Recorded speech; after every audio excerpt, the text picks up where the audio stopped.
Hello and welcome to another Atypical Philosopher video with myself, Jonathan M.S. Pearce. Here is a selection of juicy tidbits and nuggets for you to get your teeth into as we discuss topics pertinent to the war in Ukraine at the moment. My map update usually takes place in the morning. Please check out my earlier video to go through the front lines of the Ukraine war. What are we going to talk about today? Well, we're going to start off with a bit of a thread on the threat from Belarus, or the Russians in Belarus, or both of them together, and this potential attack from the north. And I talked earlier about how there is a lot of wetland area around here, and that this border will have been heavily mined to help prevent an easy attack, certainly from the north. Anyway, here's a thread from Tadeusz Kishkan that gives you some idea of whether there will be an attack or not from the north. So let me try to explain what's wrong with the new wave of deployment of Russian troops in Belarus and why the threat of the new attack on Kyiv from the north is a bluff. Last week, Lukashenko announced the deployment of joint Belarusian-Russian regional grouping of troops composed of Belarusian ground forces and several thousand Russian troops. Belarusian MOD later specified there would be 9,000 of them. And just to let you know, Lukashenko is the mastermind of straddling the fence in terms of trying to appease Putin without actually doing anything. So I don't think Putin particularly likes him because he's not this obsequious kind of bow down and do everything for Putin, even though it's effectively Putin and Russia that got him in there. But he's wily enough to know what the rest of the world think and what his own people think. And if he suddenly joined this war, or if he joined the war back at the beginning with all of his troops, he would be betraying, public sentiments and what the Belarusians themselves would have wanted. And he knows that's setting up his own demise, particularly. So he's wily enough to know what not to do, but he also knows which side his bread is buttered, and so he needs to appease Putin just enough. And I think this is what he's doing now. So, to continue, the first trains with Russian troops have already started arriving in Belarus, and three important points should be made here. One, judging by the photographs, is not regular Russian army units that arrive in Belarus, but freshly mobilized Russian reservists. So, the term reservists is important here. These are people who have fought before, maybe 20 years ago, maybe 15, maybe 10 years ago, but they have military experience. They've come out of the armed forces, and they're now being mobilized again, but they're not complete newbie, green, fresh people being mobilized and called up. These are people with some experience. So, two, Russian military trains don't carry any heavy equipment, only trucks, petrol tankers, and passenger cars with soldiers. Russians are not being brought to the border with Ukraine like in January, but to training bases in northern Belarus. In other words, at this stage, we're almost certainly talking about the training of Russian reservists in Belarus, as all Russian ranges are overloaded. The Ukrainian military intelligence announced this back in late September. They estimated the number of reservists to be 20,000. According to the AFU Joint Forces Command, as of early October, there were up to 1,000 Russian troops, 6 aircraft, 4 Iskanders, those are missiles, and 12 S-400s in Belarus. In theory, the mobilized troops could reinforce this grouping after training. But there are several buts. First, the Russians, as I noted earlier, arrived without heavy equipment. The videos that have been circulating on Twitter in recent days allegedly showing Russian tanks, APCs, and howitzers with menacing new tactical markings arriving in Belarus aren't real. Or rather, the videos are real, but they show trains of the Belarusian army. This can be easily determined by the blue passenger cars, Russia's are grey, and the triangle-shaped tactical markings adopted by the Belarusian army in late summer. Also, these Belarusian troops aren't being deployed on the border with the Ukraine, it's just a rotation. Those brigades that have been reinforcing the border in recent months are returning to their bases, being replaced by fresh ones. The total number of troops remains the same. The Belarusian MOD said today that Russian plans to transfer 170 tanks to Belarus, but so far we see the opposite process. Without any statement last week alone, Belarus handed over at least 92 T-72A tanks and dozens of trucks to Russia. So if anything, the Belarusian flank is being weakened rather than strengthened. And all Belarus can do is put on a good face and loudly announce that Ukraine should be scared. In recent days, Lukashenko and his minions made a whole bunch of loud statements about the deployment of a regional grouping of troops, preemptive strikes, partial mobilization, issuing of weapons to firefighters, etc. Some of these statements aren't even new. They were just repeated this week for greater effect. That's really important. The main target audience of these statements is the West. For the first time in living memory, the Belarusian MOD has decided to communicate its actions also in English and Spanish, a stark contrast to February when the attack was real and the Belarusian MOD was silent. This is so if you want to know what's going on inside of the head of the Belarusians, look at how they are communicating what they claim that is going to be happening. The only real things we have so far are I'm going to just go back as a writer and someone who's taught, writing and whatnot. We talk about audience purpose task or audience purpose form. So the form is what you say, and this can be verbal communication or written communication. So what you say is determined by who your audience is and what your objective is. So what Belarus is saying here, what Lukashenko is saying here, his form, the delivery of this, saying it in Spanish and English, is determined by his audience. Who's it for? Spanish and English people. What's the objective? Well, to give a bit of virtue signaling to the West, but also to Russia back over there. Is it actually going to happen? Arguably not. The only real things we have so far are the arrival of Russian Mobics, the handover of around 100 tanks and trucks to Russia, and isolated mobilization readiness exercises in some areas of Belarus, which look as pathetic as in Russia. Everything else is just hawkish rhetoric. But last but not least, the Belarusian-Ukrainian border is almost entirely covered by the impassable Polizei marshes, so the Pinsk marshes as well that I talked about in the earlier video, the largest wetlands in Europe, and the few sections along the roads where the Russians attacked in February have been turned by Ukrainians into the Maginot Line. With minefields, echelon defense, blown up bridges, an attack on them by the Belarusian grouping in its current state would be suicide, which would likely result in Lukashenko's political suicide. So no, there will be no attack from Belarus, at least not for now. And that super important thread there to show that really it's just you saber rattling, flexing the muscles, but actually just training up some troops ready to be sent back into Ukraine via Russia. Okay, yesterday there was this jet that flew into a residential building in Russia, in Yeysk. This is Crimea, this is Ukraine, this is the Russian border, this is Donetsk Oblast, this is Mariupol. Yeysk is quite close, obviously, and apparently this was a training flight. Highly unlikely you'd be training right next to a war zone with a bunch of munitions on board. Just typical propaganda nonsense as they try and excuse the fact that a jet has flown into a Russian building. Доча полыхает, глянь, девятиэтажка горит, где Миотида. Вон все взрывается, полыхает. Глянь, пипец. Ой, вообще. Черный вон дым. Вот бабахает, все полыхает. Прям в доме. So there you go for that one. And then there's this one here. I'll keep the sound on for this as well, because it's quite not impressive, that's the wrong word, but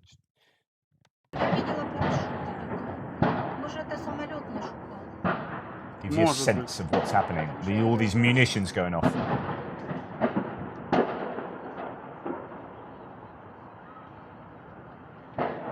ЧП Yeysk. Это самолет упал. Самолет упал?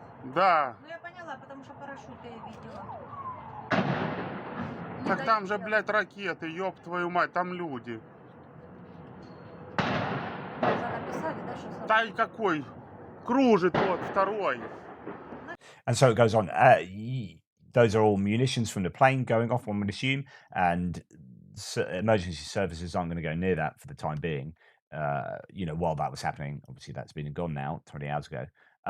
But yeah, just goes. I don't know what that shows you, other than this is not the first time this has happened. In fact, and so a number of jets have gone down within the Russian airspace, and it's either showing poor maintenance of their craft or poor ability of their pilots. But certainly more Russian planes have gone down in this conflict of their own accord than I can remember in any other conflict, that the West have been involved in. But then I don't know, maybe I'm counting the hits and ignoring the misses. Okay, another. In fact, I won't go to that thread yet. It's quite a big thread. I've just done a big thread. This is a Newsweek a piece. Sorry, I've confused myself. A Newsweek piece on the Russian conscripts and the mobilized troops in their training camps and the conditions. Sorry, that's conditions. Just to remind people, I have multiple sclerosis, progressive multiple sclerosis. So sometimes I literally can't find the words I'm trying to. So, I really apologize for that. So here is a video that's come out and it's been translated by Julia Davis, who does some great translations of the TV shows, propaganda TV shows. She's translated this one, and it just goes to show how terrible things are in these camps. It's just awful.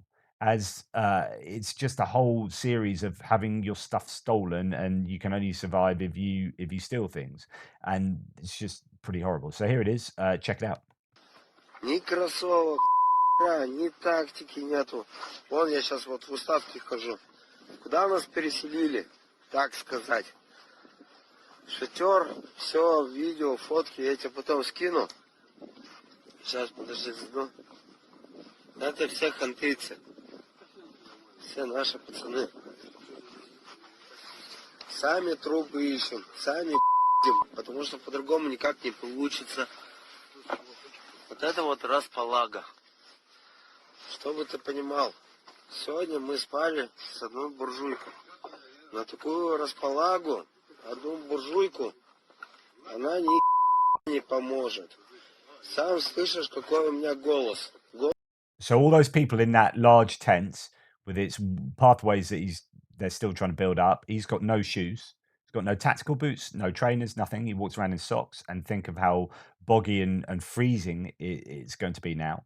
And they have one small stove to heat all that area, and he says it's not worth a damn to do a thing. Капец какой осипший.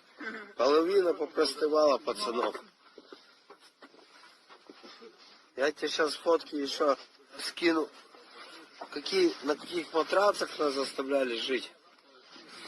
Пока сами тоже, так сказать, не украли. Потому что по-другому здесь... You should see the mattresses we're forced to use, he says, before he then says, but it was stolen. Because there's no other way to survive here but to steal. Прожить нельзя. Отойдешь просто от палатки, у тебя даже буржуйки украдут, а не то, что вещи. У меня вот, допустим, ни кроссовок теперь нету, ни денег нету. И как мне сказал этот ваш заместитель Комаровой, я тебе что, мамочка, папочка, ищи сам. So there you go. He's had his money, his shoes stolen, and his guy in command says, I'm not your mum, I'm not your dad. Go and find it yourself. Pretty stark stuff for those mobilized troops. Okay, here is something to say about these Iranian drones. And you get this talk about how that they are swarms of drones that have been sent over. And it's not swarms, but there is a discussion to be had about autonomous warfare and how integrated it either is or isn't, but what the future looks like for warfare. Science fiction becomes fact almost always, it seems. And we're in a position where we're seeing film footage, movies from 20, 30 years ago, Terminator and flying drones and all this idea of swarms of autonomous mechanized vehicles flying around, being able to do stuff. And you're thinking that is where it's going to be in 10, 20 years time. And they're already creating autonomous vehicles and sea vehicles to do jobs. And it's just about joining these up to make them a smart army. And how then people can combat that, because then the power is in those with the best tech, which would be the most advanced economies, so on and so forth. So there are these power dynamics to that will no doubt be similar to the power dynamics in wars that we've always fought. But it's just an interesting new area of warfare to consider, at least for many people. So this week, the Russian military launched a multitude of Iranian suicide drones. Some were shot down, others crashed into civilian landings, causing death and destruction. It's a useful start point for a wider examination of autonomous systems of this war.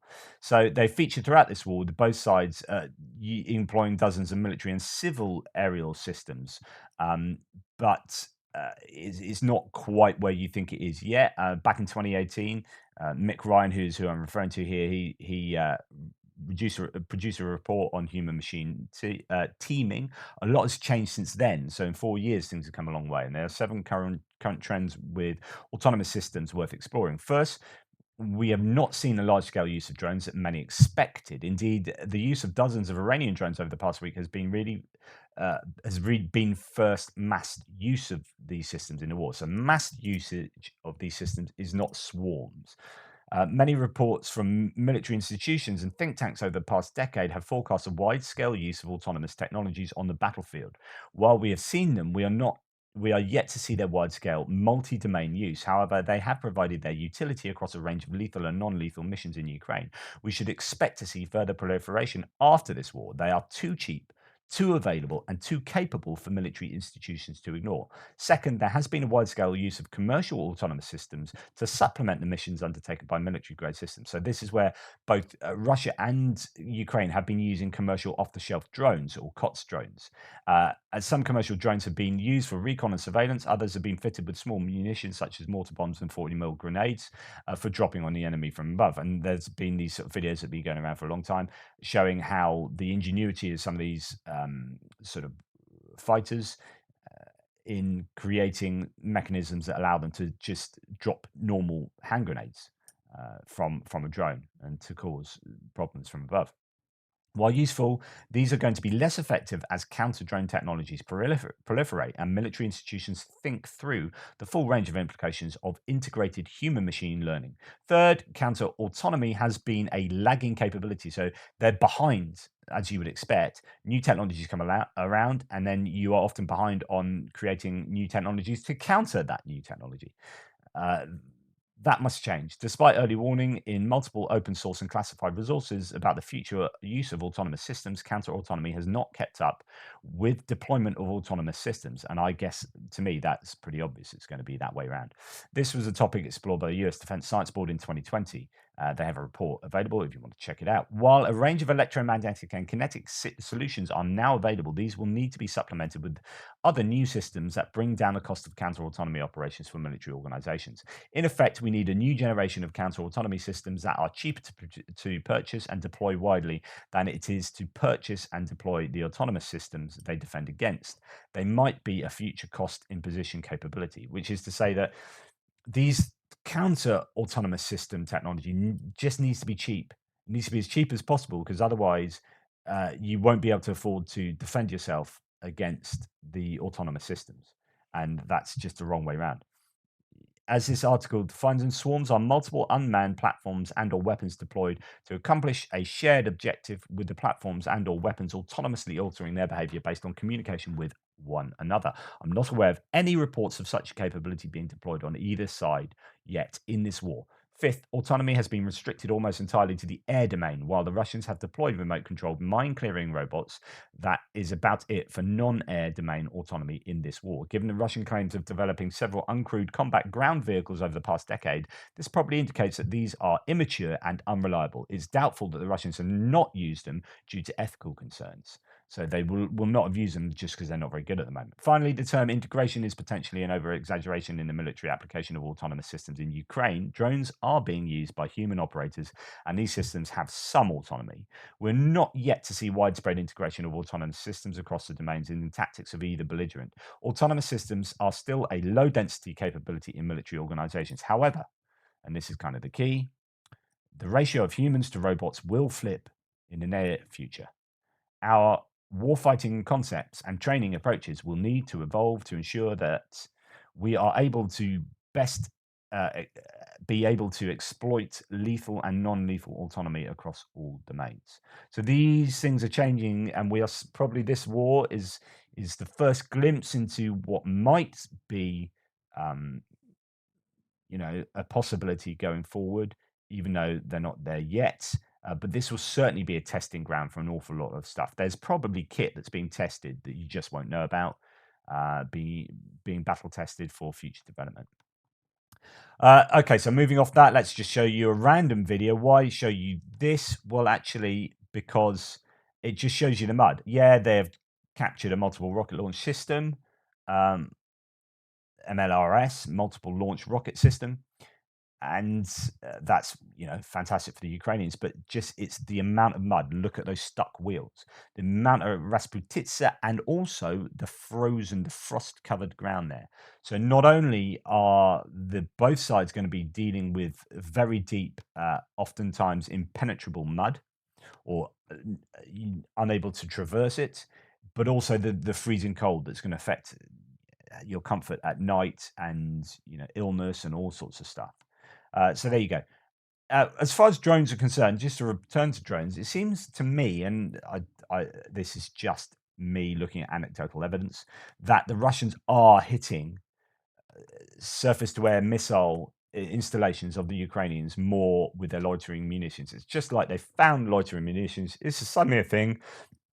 Ukrainians are helping us, and we're hitting stuff more often.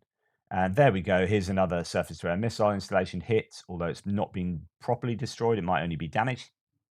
But they are finally finding the right sort of targets for these. So many of these are being sent against cities, and I don't know whether that's the wisest use of these things, when it should be trying their hardest to get information on such installations as these. Then it goes back to, well, they just don't have the information. They don't have the intelligence, the real-time intelligence, to locate enough of the Ukrainian air defense systems to hit them with loitering drones. So they're sending the vast majority of them against civilian infrastructure. That's possibly a reflection not of what their desires are, but maybe a reflection of that's all that they can do.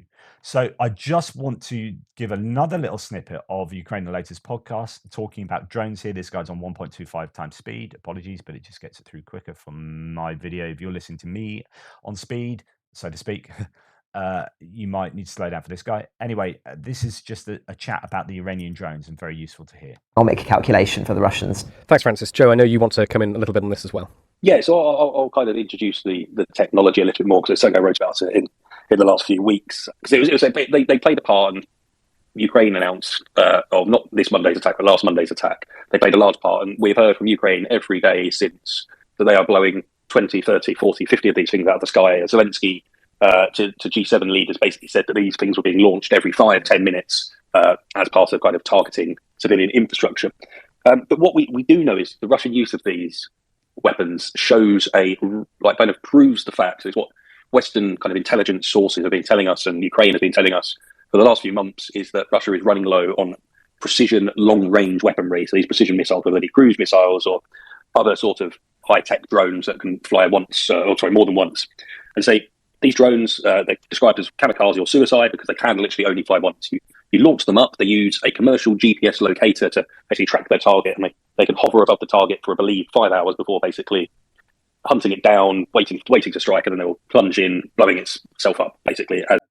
Just to let you know, they've got a range, the Shahid 136s, of about 2,500 kilometers, about 1,200 miles, maybe. I don't know if I've got the conversion right there, but 2,500 kilometers. So these got a vast range. As well as the target, apparently. But say, owing to its kind of low power engine, it's made from designed for parts of bigger model airplanes and stuff like that, kind of Western officials believe. It has a relatively low speed, so it can go about 111 miles an hour. In comparison, Russian cruise missiles travel about 2,000 miles per hour. We've seen them being shot down by small air defense systems, but we've also seen reports of machine guns being able to take these out. So Ukraine has boasted of the fact that it is blowing more of these things out of the sky than Russia can get through. But what the Russians do is they launch them in swarms of, say, up to 10 or 15 at a time, in the hope that one of them can break through the air defenses. And be wary of that term swarms, like I've just talked to you. That's why I tried to link that this was supposed to be played before that last one, but there you go, before I talked about the last one. Ukraine. And so prior to today, the closest we'd seen to the capital of Kyiv being hit, and say, excuse my pronunciation here, was in Bilatevska, which was about 70 miles away from the capital. So it does give Russia some sort of long-range capability, but let's bear in mind they are very crude. They're not probably going to be a game changer in terms of the war effort and Russia's invasion of trying to capture vast swathes of Ukraine, but they will cause kind of untold misery, loss of life, loss of civilian infrastructure, as they continue to fall down or come down out of the sky after being launched by Russia. And so we're hearing reports of say 20 or 30 of these are being blown out of the sky every day. There's going to be say 50 of those launched, but Ukraine believes Russia has ordered just under 2,500 of these drones so far. Iran has always denied that it has supplied weapons to Russia, but the more and more that we see of these being shot out of the sky, we're seeing kind of pictures, and military analysts are poring over all of the details and looking at it. They believe that these are the Iranian-made Shahed 136s.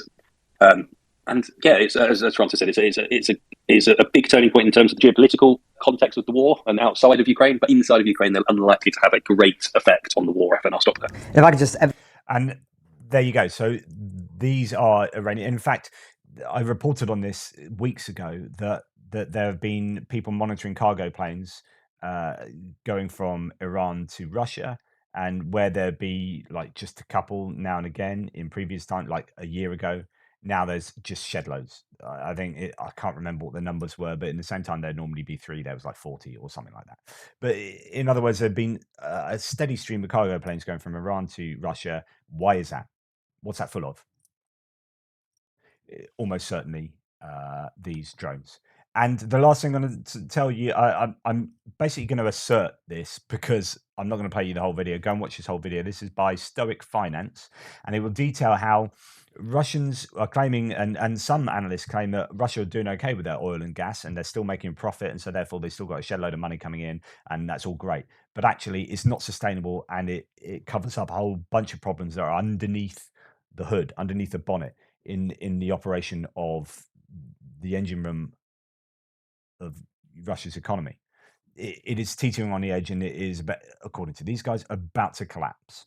Of course, ever since the Russian invasion of Ukraine, markets all over the world have been on the brink of collapse, and in many cases they have actually been actively crashing. The sanctions that have been put into place against Russia by the West have dragged our economies through the mud, and the risks are that things are going to get severely worse for us all. The impacts to Russia, though, have also been severe, if a little bit less damaging than we originally expected. This new narrative that's being pushed, though, especially amongst those who have a vested interest in seeing Russia succeed, is that actually Russia's economy is better than ever. These people are saying that things aren't just okay in Russia, they're actually great, and that the sanctions have actually helped Russia to thrive. This is, of course, though, utterly false, and over the last month or so, things have actually continued to deteriorate to a very dangerous level. Russia's economy is on the brink of collapse, you just don't know it yet.